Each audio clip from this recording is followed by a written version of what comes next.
शिकायत मिली थी कि विदिशा जिले की कुरवाई तहसील में सीएम राइज स्कूल में मजार नुमा संरचनाएं बनाई गई हैं और बच्चों को गुमराह करने का और रेडिकलाइजेशन का काम वहां पे किया जा रहा है और ये काम स्कूल के शिक्षकों द्वारा किया जा रहा है। हमने वहां जाके जांच की, हमको पता चला कि विद्यालय की एक पूर्व प्राचार्य और उसके पति द्वारा वहां पर फरवरी मार्च के महीने में इस प्रकार की संरचना का निर्माण किया गया। मई महीने में इसकी शिकायत भी जिला शिक्षा अधिकारी तक आ गई और 15 अगस्त को स्कूल के जो नए प्राचार्य आए उन्होंने एक जांच रिपोर्ट भी जिला शिक्षा अधिकारी को दे दी बना करके। उस रिपोर्ट में यह खुलासा हुआ कि वहां पे बच्चों को राष्ट्रगान केवल 15 अगस्त और 26 जनवरी को कराया जाता था। राष्ट्रीय गीत कभी नहीं कराया गया, जो कि मध्य प्रदेश शासन के नियम अनुसार होना चाहिए। इसके अलावा हमको अपनी जांच में जो पता चला वो यह था कि शुक्रवार के दिन बच्चों को नमाज पढ़ने के लिए छुट्टी दे दी जाती है।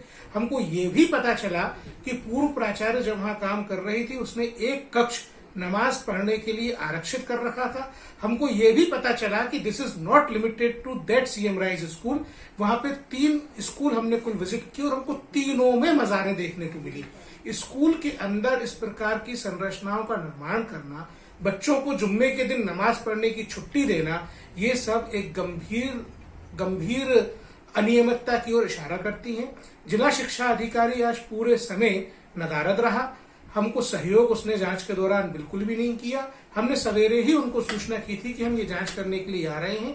ना तो ब्लॉक एजुकेशन ऑफिसर को उन्होंने भेजा, ना ही जिला शिक्षा अधिकारी ने खुद वहां उपस्थित रहने की आवश्यकता समझी, ना ही तो हमको स्कूल से संबंधित पेपर्स दिखाए गए। ऐसी स्थिति में साफ साफ प्रतीत होता है कि 15 अगस्त से जानकारी होने के बावजूद जिला शिक्षा अधिकारी किसी दबाव में काम कर रहा है, जिसने सरकारी जमीन को खाली करवाने के लिए अभी तक कोई काम नहीं किया। हमको ऐसा भी प्रतीत होता है कि मध्य प्रदेश में सिमी और पीएफआई जैसे रेडिकल ऑर्गेनाइजेशन का काफी इन्फ्लुएंस रहा है। हो सकता है जिला शिक्षा अधिकारी किसी डर में हो सकता है किसी दबाव में हो। इस मामले की गहन जांच किए जाने की, उच्च स्तरीय जांच किए जाने की आवश्यकता प्रतीत होती है। क्या कार्रवाई करेंगे यहाँ पे जो हम भारत सरकार के सक्षम मंत्रालयों को इस मामले में अवगत कराएंगे, उनको अपनी रिपोर्ट की कॉपी देंगे।